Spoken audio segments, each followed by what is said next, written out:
Selanjutnya kita materinya membahas tentang alokasi biaya dengan cara activity based costing. Nanti ke depannya kita bakalan lengkap ya. Kita ada 2 cara. Yang pertama yang akan kita bahas hari ini yang ABC dulu, activity based costing.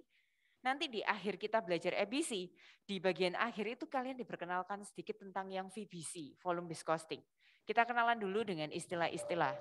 ABC itu nanti menghasilkan perhitungan metode yang lebih akurat. Karena dia lebih akurat, kemudian dia menggunakan cost driver yang lebih dari satu, sehingga ABC itu juga disebut dengan modern costing, yang lebih modern. Kemudian yang volume based costing, VBC, itu hanya menggunakan satu cost driver, perhitungannya juga pukul rata, jadi kurang akurat. Nah, VBC itu nama lainnya adalah traditional costing. Di sini kita diperkenalkan langsung pada awal kelemahannya VBC itu apa. Ya, kenapa diperkenalkan seperti ini? Ya karena kita nanti akan belajar yang ABC. Jadi ABC itu sebagai terobosan perhitungan yang lebih akurat untuk mengatasi kelemahan-kelemahan yang ada di metode yang lebih tradisional atau VBC sebelumnya. Kalau saya mulai dengan istilah cost driver, kalian masih ingat nggak apa itu cost driver? Apa sih yang disebut dengan cost driver? Silakan teman-teman jawab. Kalau cost objek akhirnya adalah biaya kuliah, cost driver itu yang bisa membuat semakin tinggi biaya kuliah, semakin rendah biaya kuliah. Berarti apa pemicu biaya atau cost driver yang tepat untuk biaya kuliah? Ini Jumlah SKS. Selin ada bilang fasilitas. Jadi kalau fasilitas yang kita ambil semakin banyak, misalnya fasilitas di sini kalau kita ambil kuliahnya yang reguler atau di sini ada yang kuliahnya internasional, atau nanti kalau kalian di semester 5 ke atas ditawarin ada double degree. Nah, kalau kalian ambil banyak lebih fasilitas, biaya kuliah semakin tinggi. Betul ya, Selin? Terus tadi ada yang bersuara, terus di sini diwakilin sama Fanny, diketik biaya SKS, jumlah SKS mempengaruhi biaya kuliah, betul. Nah, itu contoh-contoh cost driver. Nah, kelemahannya metode volume based costing atau alokasi biaya berdasarkan volume ini, biaya cost objeknya itu apa gitu ya yang ada di pabrik. Sebut saja misalnya biaya pemeliharaan pabrik, biaya listrik pabrik. Pokoknya biaya yang ada di pabrik itu cost drivernya cuma dipilih satu. Jadi kalau yang kita pelajari hari ini yang ABC, activity based costing, itu biaya listrik punya cost driver sendiri. Biaya pemeliharaan mesin pabrik punya cost driver sendiri. Biaya sewa gedung pabrik punya cost driver sendiri. Itu bedanya ya. Jadi kalau yang volume based costing, semua biaya dipukul rata pakai satu cost driver. Kalau yang ABC multiple, banyak. Nah, karena VBC itu hanya menggunakan satu cost driver untuk apapun biayanya, ya otomatis teman-teman bisa lihat di sini kelemahan yang pertama, tidak semua biaya itu akan berubah secara proporsional terhadap cost driver yang kita pilih itu. Nah, biasanya karena kita ngomongin perusahaan manufaktur, biasanya untuk mewakili VBC, itu dipilih cost drivernya adalah unit produce atau unit yang diproduksi. Padahal tidak semua biaya itu mesti ada hubungannya langsung dengan unit yang diproduksi. Jadi kurang menggambarkan keadaan yang sebenarnya. Apalagi kalau kita di perusahaan manufaktur di pabrik itu kita memproduksi produk yang lebih dari satu macam, di mana kita bedakan kualitasnya. Ada yang kualitas biasa saja, kita sebut dengan standar, ada yang kualitas ya lebih premium begitu ya. Jadi ada yang standar, ada yang premium. Nah, metode VBC ini biasanya kan hanya melihat volume produksi. Benda-benda yang kita produksi lebih premium sama yang standar biasa, biasanya jumlahnya lebih banyak mana? Kalau ada biaya, ada produk yang standar sama produk premium, biasanya unit yang diproduksi lebih banyak yang mana? Yang standar ya, yang namanya aja premium. Premium kan lebih limited, lebih terbatas. Nah, bayangin, padahal premium itu kan kualitasnya lebih tinggi. Harusnya menggunakan fasilitas, menggunakan bahan baku, tenaga kerja segala macam di pabrik harusnya kan juga yang lebih banyak gitu ya. Lebih butuh perhatian khusus. Harusnya kalau kualitas premium, biaya produksinya lebih tinggi. Nah, tapi karena cost drivernya kita menggunakan unit yang diproduksi, padahal unit yang diproduksi untuk premium itu lebih sedikit, bisa jadi kita salah ngambil keputusan karena costing untuk produk premiumnya bisa jadi terlalu rendah. Nanti kita buktikan pakai perhitungan ya, biar kita nggak bingung untuk membayangkan. Nah, Untuk mengatasi kelemahan-kelemahan volume based costing tadi, hadirlah metode ABC atau activity based costing. Sebenarnya dari namanya sudah kelihatan ya.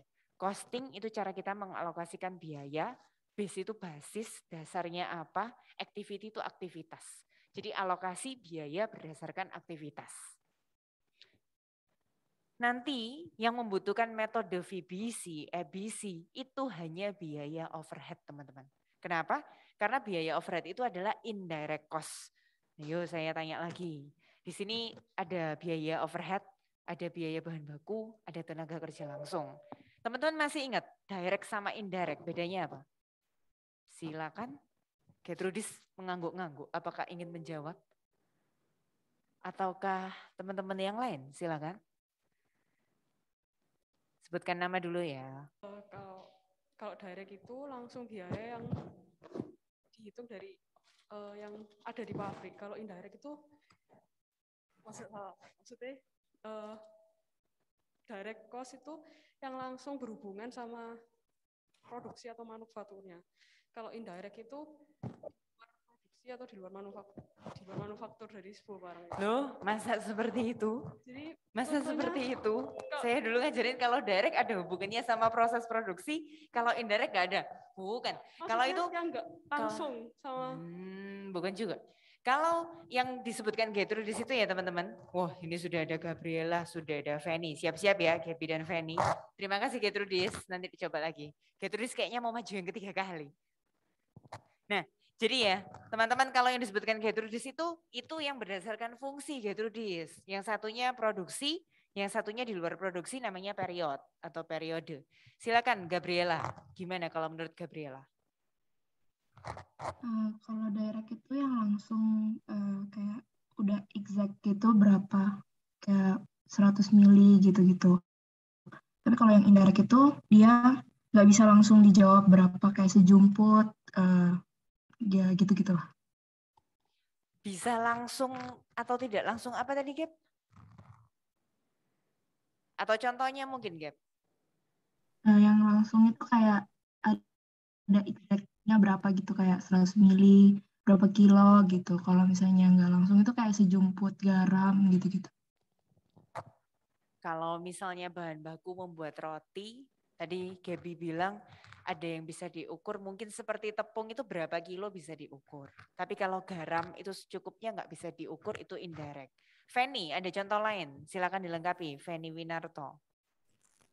Kalau direct cost itu yang dapat ditelusuri langsung ke objek biaya, misalnya kayak pekerja bagian pengawasan itu kan direct labor, terus bahan baku langsung itu kan direct material, jadi masuk ke direct cost. Itu kan soalnya dapat ditelusuri langsung ke objek biayanya. Kalau misalnya indirect cost itu tidak dapat ditelusuri langsung ke objek biaya, misalnya depresiasi gedung pabrik, pengawas produksi, depresiasi peralatan produksi, dan cleaning service. Oke, terima kasih. Kemudian ada Regina yang sudah ngechat sama raise hand. Silakan Regina, dilengkapin lagi. Menurut Regina? Sama sih, sama kayak Feni, cuman aku mau memberikan tambahan contohnya. Mungkin contohnya itu kalau direct itu tepung terigu, telur, kalau indirect itu kayak garam sama minyak. Kenapa kok direct itu contohnya tepung terigu, telur? Karena dia berkontribusi secara langsung. Kalau misalnya indirect, yang contohnya itu garam sama minyak karena dia itu tidak berkontribusi secara langsung. Jadi dia tidak dapat ditelusuri gitu. Ya. Kalau bahasanya tidak dapat ditelusuri itu betul ya teman-teman.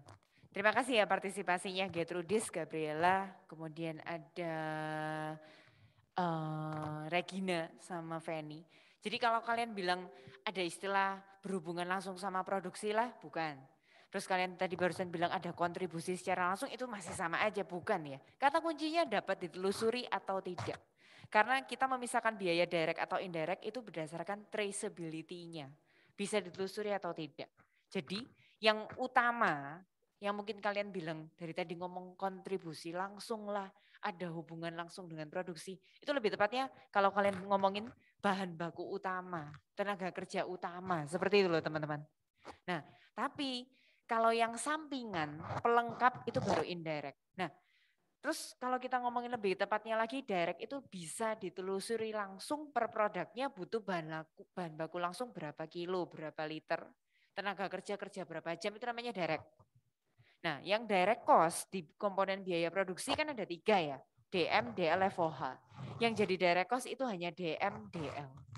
Kemudian yang biaya satu-satunya, biaya bagian dari biaya produksi yang sifatnya indirect itu adalah overhead, factory overhead. Nah, yang membutuhkan EBC atau VBC, kalau yang direct nggak perlu. Karena yang direct itu bahan baku langsung per unitnya kita bisa telusuri butuh berapa gram. Direct labor, untuk menghasilkan 1 unit butuh kinerja berapa menit, berapa jam itu bisa. Nggak butuh teknik EBC, VBC lagi itu nggak butuh. Jadi, yang menggunakan EBC, VBC itu hanya yang FOH. Karena satu-satunya komponen biaya produksi, DMDL FOH, yang sifatnya indirect hanya FOH saja. Begitu ya. Lagi. Nanti prosesnya seperti ini yang akan kita lakukan dengan metode activity based costing. Kita kumpulkan dulu yang tadi nggak langsung semua itu, yang namanya factory overhead itu ada berapa. Dengan bantuan resource driver kita alokasikan ke nama-nama aktivitas nanti. Jadi karena kita menggunakan activity based costing, kita harus mampu dalam pabrik kita, dalam perusahaan manufaktur kita telusuri aktivitas-aktivitas besarnya itu ada berapa. Nah, dari nama-nama aktivitas itu dengan bantuan activity cost driver baru kita ke cost object. Regina sepertinya ingin bertanya, silakan Reg.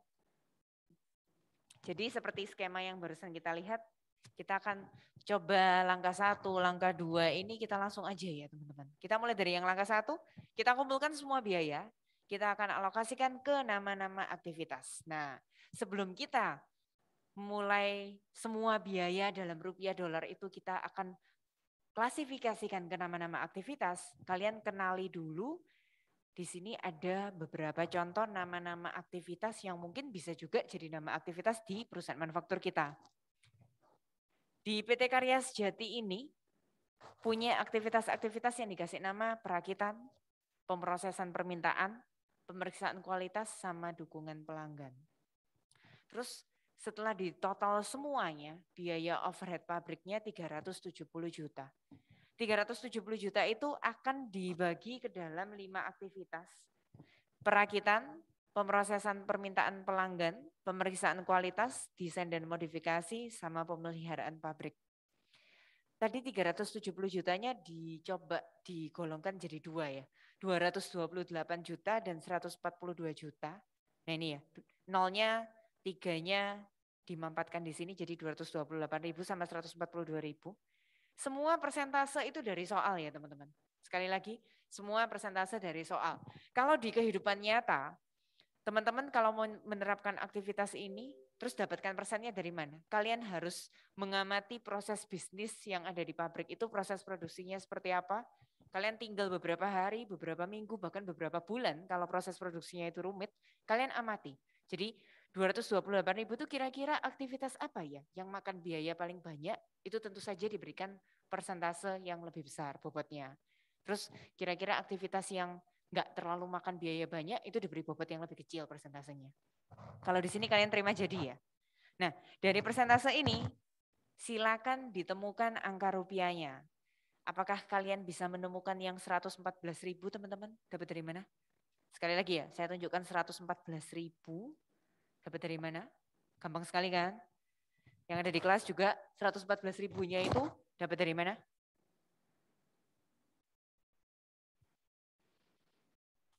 Tadi saya tanya apa? Yang dapat 114.000 itu dapat dari mana? Ya, yang sebentar. Yang 114.000 ini dapat dari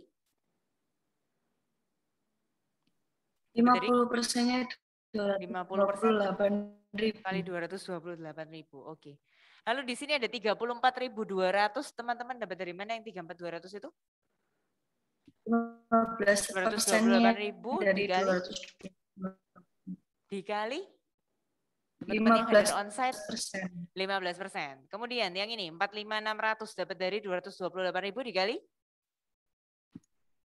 Yang onset kok saya belum dengar suaranya ya? Pinter, 20%. Kalau yang ini 56.800 dapat dari mana? 142.000 dikali 40%. Terima kasih. Nah, setelah 40%. kalian mengalihkan itu satu persatu, setiap aktivitasnya dijumlah ya. Tentu saja ini kalau dijumlah 5 aktivitas harus kembali ke angka 370 juta. Sampai sini ada pertanyaan apa? Aktivitas 1, 2, 3, 4, 5. Ada berapa banyak aktivitas itu tergantung pengamatan kalian ada di pabrik itu. Kalian rasa proses produksi dari awal sampai akhir itu bisa dimampatkan jadi 5 proses besar atau 6 atau 7 atau 8 itu terserah kalian. Tapi saran saya kalau kalian punya pabriknya beneran, aktivitasnya jangan banyak-banyak. Kenapa? Semakin banyak aktivitas yang kalian kelompokkan, kalian tentukan aktivitasnya semakin banyak, nanti cost drivernya kan semakin banyak. Karena activity based costing kan tadi saya bilang, masing-masing kalau VBC kan cuma ada satu. Kalau activity based costing kalau ada 5 aktivitas ya 5 cost driver. Nah, ngumpulin datanya itu juga butuh waktu, tenaga, sama uang. Jadi semakin banyak aktivitas, semakin banyak cost driver, datanya juga semakin banyak, menghitungnya juga semakin rumit, itu costnya semakin besar. Ngomong-ngomong tentang aktivitas lagi teman-teman. Aktivitas itu pada umumnya bisa dibagi jadi 4 level. Jadi aktivitas itu bisa dibagi jadi yang pertama ya. Ada unit level activity. Teman-teman saya berikan kalian definisinya dulu. Habis gini saya minta kalian untuk menyebutkan contoh aktivitasnya. Unit level activity itu setiap unit produk pasti dapat 1 kali aktivitas itu. Setiap unit. Kalau kalian produksi 1000 unit dari 1, 2, 3, 4 sampai 1000 itu pasti melalui aktivitas tersebut. Aktivitas itu harus dilakukan 1 demi 1 per unit produk. Kalau batch level, batch itu bisa di bahasa Indonesia kan angkatan produksi ya. Jadi kalau misalnya kalian mau produksi 1000 unit. 1000 unit itu dalam 1 hari dibagi jadi 2 angkatan produksi, 2 batch. Aktivitas yang kalian lakukan tuh nggak usah 1000 kali. Kalau 2 kali angkatan produksi untuk memproduksi 1000, ya kalian lakukan aktivitas itu per batch saja. Batch 1, batch 2. Jadi untuk 1000 unit hanya 2 batch, kayak gitu. Kalau aktivitas yang ketiga, product level activity, itu tidak mesti ada rutinitas sehari-hari. Aktivitas ini berkaitan dengan jenis produk-produk yang limited edition, yang hanya keluar beberapa seri premium begitu saja. Kalau yang facility level itu yang nggak bisa unit, nggak bisa digolongkan ke batch, nggak bisa produk juga, ya mau nggak mau larinya ke facility. Misalnya ya, kalian buat, tadi kan kita ngomongin contohnya roti. Misalnya kalian buat burger. Apa yang per unit burger itu pasti dilakukan? Ini mungkin dalam itu yang kayak nyusun burger buat kasih ke konsumen itu kan per satu burger atau per 1 orang gitu yang beli 1 burger itu kan nyusunnya satu-satu gitu. Jadi nama aktivitasnya adalah unit level activity. Kalau saya contoh aktivitasnya mungkin yang kayak direct labor itu atau bukan? Teman-teman, kita janjian dulu ya. Kalian tahu kan bahasa Indonesianya aktivitas. Direct labor itu bukan sebuah aktivitas ya. Direct labor itu apa? Tenaga kerja. Tenaga kerja masa aktivitas. Tenaga kerjanya ngapain gitu ya. Oke, masih belum tepat. Saya gantian dulu urutannya ke Regina. Sabar, tunggu dulu di sini. Jangan duduk dulu. Regina, silakan. Ini habis Regina, kembali lagi ke onsite, baru ke Steve ya, Steve. Regina, silakan. Jadi untuk dalam kasus yang burger itu semakin banyak burger yang dibuat, maka aktivitas itu akan semakin... Saya potong ya, saya nggak puas dengan jawaban kalian. Lanjut lagi, Gertrudis punya jawaban apa? Ya, jadi kalau aktivitasnya tuh mungkin unit level activity itu dihitung dari buat burger kan, kayak bahan bakunya apa aja yang dibutuhin buat bikin. Saya tanya nama aktivitas loh, simple loh pertanyaan saya. Masak apanya burger? Masak burger, bikin rotinya, terus nah, bikin itu betul. Buat rotinya burger yang biasa kita sebut dengan patty, itu 1 burger pasti ada patty-nya, bener nggak? Gak mungkin ada yang dagingnya ngawang tanpa roti kan. Berarti aktivitas yang pertama adalah memanggang roti burger, memanggang patty-nya burger. Terima kasih Gertrudis. Steve lanjut, jawaban lainmu apa? Plus ya untuk Gertrudis, Liz. Harus pantang menyerah gitu ya. Silakan Steve. Kalau menurut saya sih contoh aktivitasnya kayak pembelian bahan baku gitu, Mem. Mungkin rotinya nggak buat sendiri, tapi bisa dari produsen lain gitu, beli dari produsen. Sebentar Steve, sebentar. Tadi ada unit, ada batch, ada produk, ada facility ya. Kalau membeli bahan baku Steve, yakin mau beli rotinya burger itu setiap kali bikin roti, 1 burger beli. 1 burger lagi beli. Jadi jawabannya Mungkin Steve bukan grosiran beli. mungkin. Chris. Patricia punya contoh aktivitas apa? Saus, sayur, terus dibungkus gitu, Mem. Saya tanya dibalas tanya lagi sama kalian. Saya tanya dibalas tanya. Iya kan habis manggang roti, terus disusun, terus kasih saus. Oke. Memberikan sayurnya. Jadi menyusun burgernya. Terus kemudian katanya ada yang dibungkus misalnya pakai paper wrap, semuanya dibungkus pakai kertas satu-satu gitu ya. Ya, betul. Pokoknya yang kalian lakukan 1 unit demi 1 unit gitulah. Ya. Oke. Terima kasih Patricia. Siapa yang bisa kasih contoh untuk batch level? Batch level itu berarti nggak usah 1 unit, lakukan aktivitas itu sekali per unit. Tunggu aja beberapa batch bisa dilakukan bersamaan berarti. Silakan yang onsite, online. Pembuatan saus buat burgernya. Apanya saus? Saus ini. Menuangkan sausnya? Bukan, pembuatan sausnya. Betul sekali. Kalau kalian mau buat sausnya ya, bayangin. Setiap 1 unit baru buat saus. Setiap 1 unit buat saus. Nggak masuk akal. Tapi bisa dilakukannya secara bersamaan, itu namanya batch. Apalagi, Kat?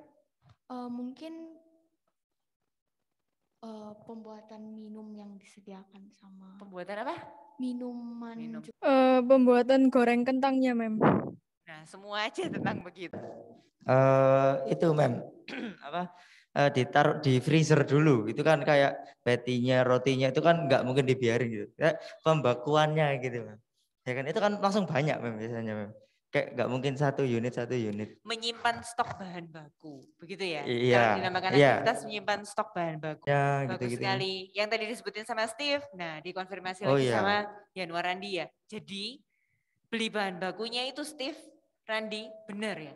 Kalian nggak beli bahan baku daging, nggak mungkin belinya hanya beberapa untuk 1 unitnya, tapi langsung beli misalnya berapa kilo. Oke, betul, pembelian bahan baku. Termasuk manajemen penyimpanan bahan bakunya tadi ya, bagus sekali. Terus saya tambahin lagi, Randi plus ya. Terus kemudian saya tambahin lagi teman-teman. Misalnya, kalau kalian punya standar di toko kalian itu jualan burgernya, orang yang beli 1, packingnya 1, itu namanya unit. Tapi ada kan, yang kalian kalau beli 3, paper bagnya tetap 1. Nah itu berarti namanya batch juga packagingnya. Seperti itu ya, kurang lebih teman-teman. Yang product level, saya yang kasih kalian contoh. Product level ini kalau kalian mengeluarkan menu, kalau biasanya cuma beef burger, chicken burger. Nah kalau yang product level ini seperti menu-menunya McD yang limited edition itu loh. Kalian tahu nggak rasa-rasa apa yang pernah diluncurkan, yang di launching sama McD? Yang aneh-aneh, ada apa? Burger rasa, nasi goreng, pernah tahu? Masa nggak ngikutin? Burger rasa nasi goreng nggak pernah? Terus kemudian ada burger rasa apa lagi teman-teman? Yang bukan beef burger, yang bukan biasa menu sehari-hari kalian bisa pesan. Ada burger apa lagi? Rendang. Ada apa? Rendang. Rendang, bagus. Terus kemudian ada, nah ini benar contohnya Rebecca. Kalau kalian tahu yang McFlurry, kalau mau pesen yang Oreo, vanilla, itu setiap hari bisa. Tapi kalau yang putu, nah itu betul, ada rasa teh botol. Betul sekali. Nah itulah teman-teman, itu namanya product level. Jadi termasuk desainnya, menemukan idenya, itu semua masuk di aktivitas product level ya. Untuk meramu resep yang limited edition itu tadi. Siapa yang bisa sebutkan facility level? Silakan Steve. Apa yang masuk facility level menurut Steve? Menurut saya kayak Gojek gitu, Mem. Ada yang mau coba lagi? Kalau pengiriman makanan saya rasa itu biaya periode, delivery expense, lebih tepatnya masuk selling expense. Bukan DMDL FOH, bukan komponen biaya produksi. Karena makanannya sudah jadi, baru dikirim. Tapi andai kata disuruh mengkategorikan pengiriman makanan itu lebih tepatnya batch ya. Kita kirimnya per batch. Ada yang punya contoh untuk facility level? Yang tidak bisa dilacak secara unit, tidak bisa dilacak secara batch, tidak juga untuk produk khusus saja. Ya, silakan Jacob. Pemeliharaan pabrik. Pinter. Pemeliharaan pabrik itu contohnya apa? Ya kayak apa, ngerawat mesinnya, terus Betul. Merawat mesinnya pabrik, apalagi? Bersihin pabrik. Betul sekali. Jasa keamanan, kebersihan, penerangan, listrik pabrik. Bagus sekali Jacob. Teman-teman, jadi facility level itu yang nggak bisa untuk unit, nggak bisa untuk batch, bukan untuk produk khusus, tapi tetap berguna untuk keseluruhan pengelolaan pabrik kita. Betul sekali yang disebutkan oleh Jacob barusan. Terima kasih. Perakitan itu satu unit benar-benar harus dirakit. Unit demi unit itu namanya unit level. Terus kita proses permintaan pelanggan batch. Bukan ada pelanggan order 1 kita buat, pelanggan order 1 kita buat. Di sini ceritanya kita kumpulin dulu berapa unit yang dipesan baru sekalian kita buat. Itu namanya batch. Pemeriksaan kualitas atau quality control gitu ya biasanya. Bukan per unit kita liatin satu-satu, tapi kita ambil randomize per angkatan produksi atau batch. Desain dan modifikasi produk ini berhubungan dengan yang khusus-khusus saja, produk level. Terus pemeliharaan pabrik, lebih tepatnya lagi yang dijelaskan oleh Jacob itu ya. Kalau cuma pemeliharaan terlalu luas, listrik pabriknya, perawatan mesinnya, keamanan, kebersihan, itu semua adalah facility level. Bagus. Langkah pertama tadi, kita review